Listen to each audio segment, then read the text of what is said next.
Everybody thinks of 1492 as some magic date in which Columbus discovered, quote, America. But Columbus was in the Caribbean, and he never at any time came to the United States. No, he never was near the continental mass of America. He, the great navigator that he was, who washed up on a beach in Caribbean, half a world away from where he thought he was, gets known as the great navigator. The navigator could never find his way from the island to the mainland. He couldn't discover the continent. Oh, I think it is rather surprising that they should have reddish-brown skins. But now since we have landed in India, then these people must be Indians.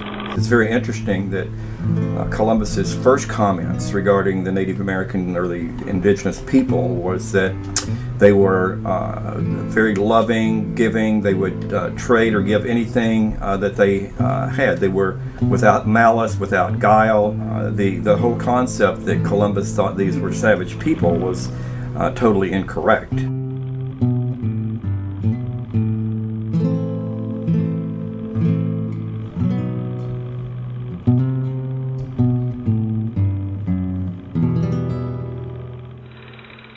We'll call this part of India San Salvador, and I take possession of it in the name of the King and Queen of Spain. It's hard to discover an occupied territory.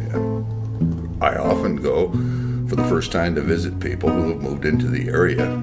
It may be the first time I've been to their living room, but I can hardly say I discovered it. I mean, after all, they lived there. Much less can I extrapolate by virtue of my noble achievement of knocking on their door that somehow or another the newly discovered living room becomes mine. The general consensus is that Spain came for God, glory, and gold, and God being that they were going to spread the Catholic religion, glory because they were going to add more land to the crown, and of course gold because they were going to get rich. Columbus had no trouble getting ships and men for his second voyage, but he still hadn't the slightest idea that he was headed for the vast continent of America.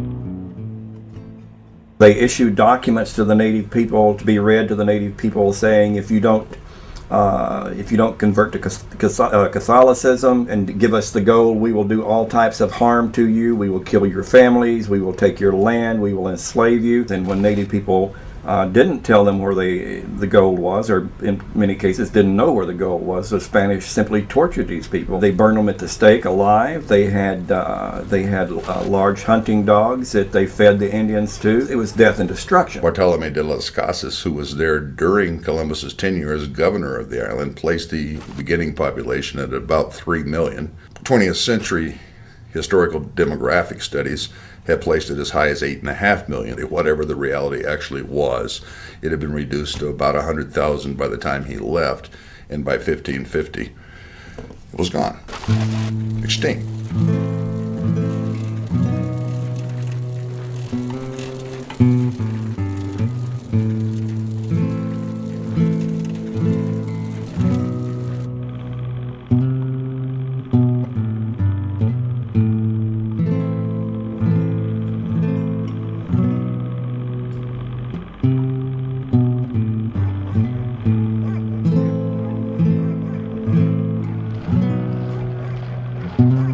Columbus is symbolic, but what Columbus symbolizes is hideous. Columbus being valorized in the mythology of the United States is roughly the same as Germany valorizing Heinrich Himmler now, and then teaching this to Jewish students as well as German students and conditioning them to accept it. But each year on October 12th, we celebrate Columbus Day, the anniversary of that day in 1492, when Columbus first sighted the land of the New World, America.